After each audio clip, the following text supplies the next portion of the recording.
Abuse is an attempt to control the behavior of another person. It is a misuse of power which uses the bonds of intimacy, trust, and dependency to make the victim vulnerable. There are 1,300 reports of domestic abuse each day in North America. But where did it all begin? In the 1500s, Lord Hale, an English jurist, says a tradition of non-recognition of marital rape due to marital contract. Then, in 1829 in England, a husband's absolute power of chastisement is abolished.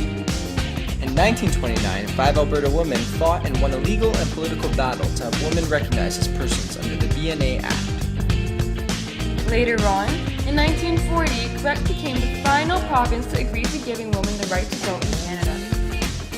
That brings us to the 1960s, where the battered women's movement sparked. This was developed for women who had experienced domestic violence themselves. Then in 1966, beating as a cruel and inhumane treatment becomes grounds for divorce in New York, where the plaintiff must establish that a sufficient number of beatings have taken place. A year later, the Domestic Violence Act was passed. This allowed for limited temporary restraining orders between couples. Then in 1993, the United Nations recognizes domestic violence as an international human rights issue and issues a declaration on the elimination of violence against women. Then in 1998, stalking is first identified as a crime. In 2007, victims of domestic violence saw progress when Women's Aid won an award for Campaigning Teen of the Year. Now let's take a look at anthropology.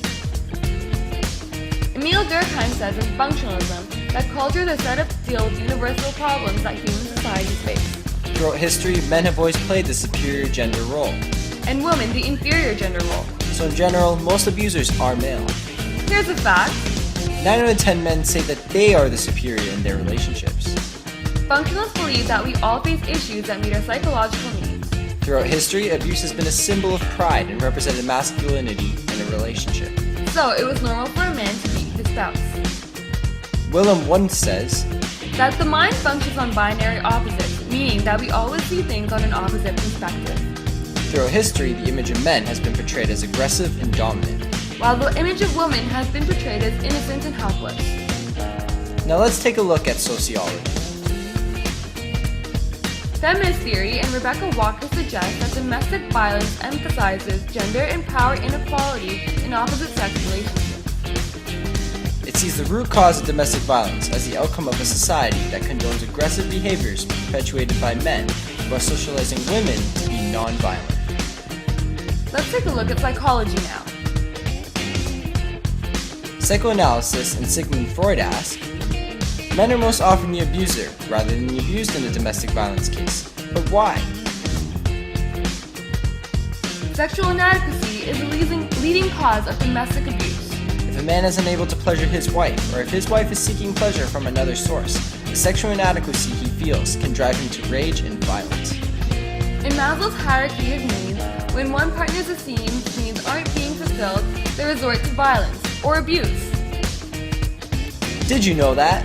Every day, 3 female and 1 male are killed by their spouse? But anybody can be a victim of domestic abuse, even celebrities.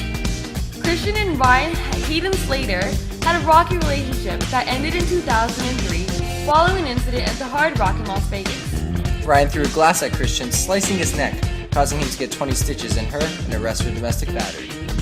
And everybody knows about Chris Brown and Rihanna. Possibly the most infamous case of domestic abuse against women involved these pop stars. Brown was charged with assault and uttering threats after an altercation with his girlfriend Rihanna following a large disagreement. Who was abused? 6 in every 10 women and 4 in every 10 men. The number of incidents of domestic abuse where the victim was a man has gone up in the last 6 years. Experts say it's because more men feel confident about reporting problems, but they say there's a long way to go. So what does that say about society? Society has established the role of the male abuser and female victim as a result of historical influence. Due to gender and power inequalities put in place, society finds it difficult to see typical gender roles switched in abuse.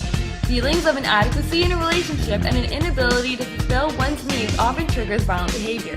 Regardless of the biases and stereotypes of gender and abuse, anybody can take the role of the abused or abuser. It's our generation's responsibility to end the ignorance and create a safe haven for all victims. Created using Powtoon.